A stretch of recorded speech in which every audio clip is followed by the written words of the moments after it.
YCP నేత వల్లభనేని వంశీకి చిక్కులు తప్పడం లేదు. గన్నవరం మాజీ ఎమ్మెల్యే వల్లభనేని వంశీపై మరో కేసు నమోదైంది. మాచవరం పీఎస్లో వల్లభనేని వంశీపై కేసు నమోదు చేశారు పోలీసులు.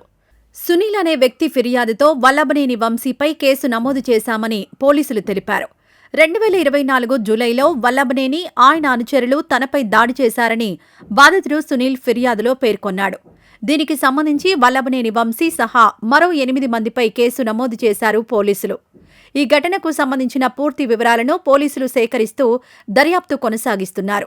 కాగా ఇప్పటికే పలు కేసుల్లో ఉన్న వంశీపై తాజాగా మరో కేసు నమోదు కావడం రాజకీయ వర్గాల్లో చర్చనీయాంశంగా మారింది. టీడీపీ కార్యకర్త కిడ్నాప్, బెదిరింపుల కేసులో గతంలో వల్లభనేని వంశీని అరెస్ట్ చేశారు పోలీసులు. ఫిబ్రవరి 16వ తేదీన అరెస్ట్ చేయగా ఆ తర్వాత పలు కేసులు వరుసగా నమోదయ్యాయి.